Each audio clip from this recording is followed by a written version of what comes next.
Bonjour à tous et bienvenue sur ma chaîne.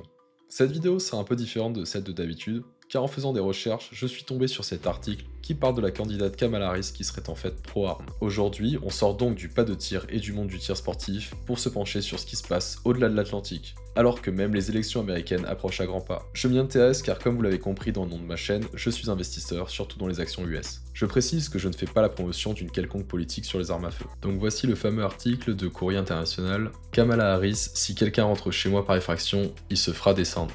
La vice-présidente américaine et candidate démocrate à l'élection présidentielle du 5 novembre répondait aux questions d'Oprah Winfrey quand elle a répété de détenir une arme à feu et insinué qu'elle n'hésiterait pas à s'en servir. L'article a un peu plus d'un mois, donc je ne pense pas que cette déclaration ait été faite au hasard. Je rappelle le contexte. Le port d'armes est largement défendu par le Second Amendment, mais reste une question très sensible aux États-Unis. Si quelqu'un entre chez moi par effraction, il se fera descendre. Je n'aurais sans doute pas dû dire ça, mais mon équipe gérera ça plus tard. Kamala Harris tient à faire savoir aux Américains qu'elle détient une arme à feu.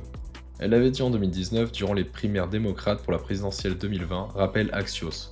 Donc Axios, c'est un journal américain. J'ai une arme à feu et j'en ai une sans doute pour la même raison que la plupart des gens, pour ma sécurité personnelle. J'étais procureur de métier. Elle l'a redit le 10 décembre 2024 pendant le débat face à Donald Trump, répondant à son adversaire républicain. Tim Walz et moi, nous avons tous les deux des armes.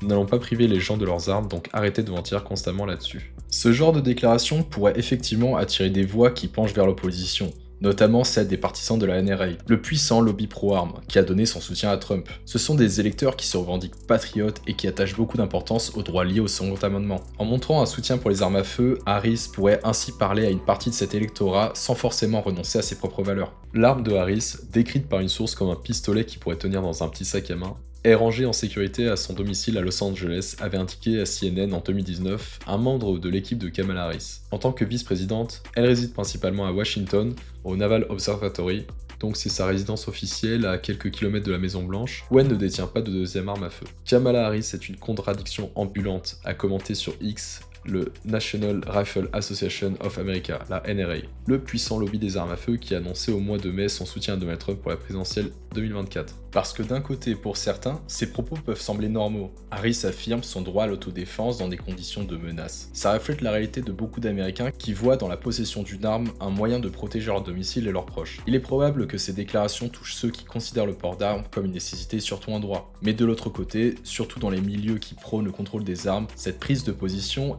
elle pourrait surprendre, parce que ça pourrait être perçu comme une normalisation de la violence. Donc on va aller voir l'extrait. Some people have been pushing a really false choice to suggest you're either in favor of the Second Amendment or you want to take everyone's guns away. I'm in favor of the Second Amendment, and I'm in favor of assault weapons bans, universal background checks, red flag laws.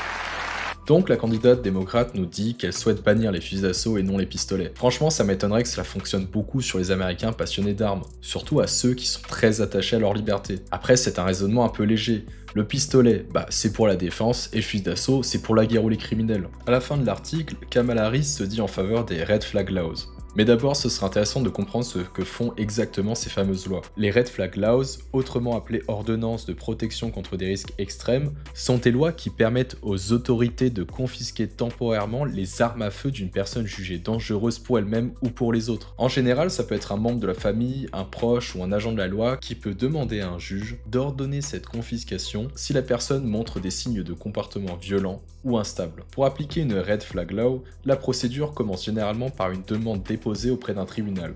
Voici donc les étapes courantes. Étape 1, la demande initiale. Un membre de la famille, un partenaire, un colocataire, un médecin ou un agent de la loi peut signaler une personne qu'ils jugent potentiellement dangereuse. Ils doivent expliquer au tribunal pourquoi ils pensent que cette personne présente un risque pour elle-même ou pour les autres. Étape 2, l'audience préliminaire. Après le dépôt de la demande, un juge examine les preuves et peut organiser une audience. Si le juge estime qu'il existe un risque immédiat, il peut ordonner temporairement la confiscation des armes, souvent avant même l'audience complète. Étape 3, l'enquête et la vérification. La personne signalée est ensuite convoquée pour une audience où elle peut se défendre. Les preuves sont examinées, incluant souvent des témoignages de proches ou de professionnels, ainsi que des antécédents judiciaires ou médicaux si accessibles. Étape 4, la décision finale. Si le juge conclut que la personne représente effectivement un danger, une ordonnance de confiscation est émise pour une durée déterminée, généralement de plusieurs mois à un an, renouvelable selon les évaluations futures. Sinon, l'arme peut être restituée. Étape 5, le suivi. Certaines lois exigent des évaluations régulières pour décider si les armes doivent être rendues ou si l'interdiction doit être prolongée. Ces lois peuvent sembler récentes, mais ne sont absolument pas une nouveauté. Le Connecticut a promulgué la toute première d'entre elles au niveau national en 1999, qui a ensuite été suivi par l'Indiana en 2005. Le New York Times a publié un rapport sur l'efficacité des ordonnances de protection contre les risques extrêmes. Ces lois qui permettent de retirer temporairement les armes à des personnes jugées dangereuses. Les preuves que ces mesures réduisent réellement la violence armée ne sont pas encore concluantes. Alors, est-ce que ces lois sont efficaces pour protéger les gens? Ça reste une question ouverte et le débat continue. Dans la Constitution américaine, la section 8 de l'article 1 précise plusieurs pouvoirs clés du Congrès. Ils peuvent frapper la monnaie, réglementer le commerce, déclarer la guerre, lever et entretenir des forces armées et même établir un service postal. La réglementation des armes à feu n'est donc pas l'un des pouvoirs énumérés dans la Constitution américaine.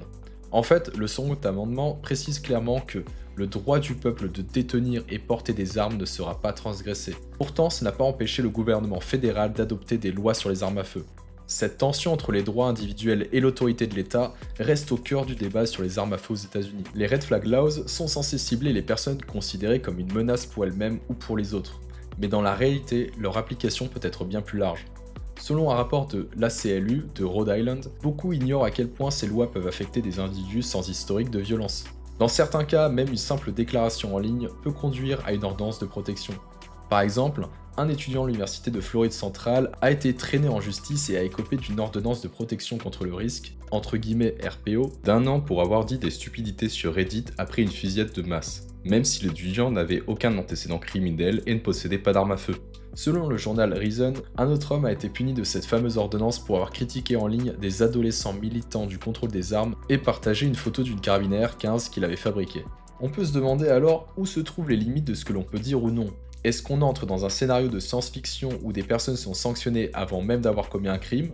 Ou bien est-ce que c'est simplement une question de prévention? Ces situations posent de vraies questions sur la liberté d'expression et la sécurité. Est-ce que l'on protège les gens ou est-ce qu'on franchit une ligne en punissant des intentions supposées? Si vous pensez que c'est lié à un parti politique en particulier, détrompez-vous. En 2019, même Donald Trump avait déjà demandé à des entreprises de médias sociaux de collaborer avec le ministère de la Justice pour détecter les signaux d'alarme grâce à la technologie des algorithmes. Les algorithmes, après tout, peuvent interpréter de façon biaisée des propos ou comportements. Voilà, c'est tout pour aujourd'hui. Le but était surtout de soulever certaines questions dont je vous laisse interpréter les réponses. Si ce format actualité vous a plu, je vous invite à le dire dans les commentaires et j'en ferai d'autres à l'avenir. N'hésitez surtout pas à mettre un j'aime et à vous abonner pour ne pas louper ma prochaine vidéo. Sur ce, je vous dis à bientôt.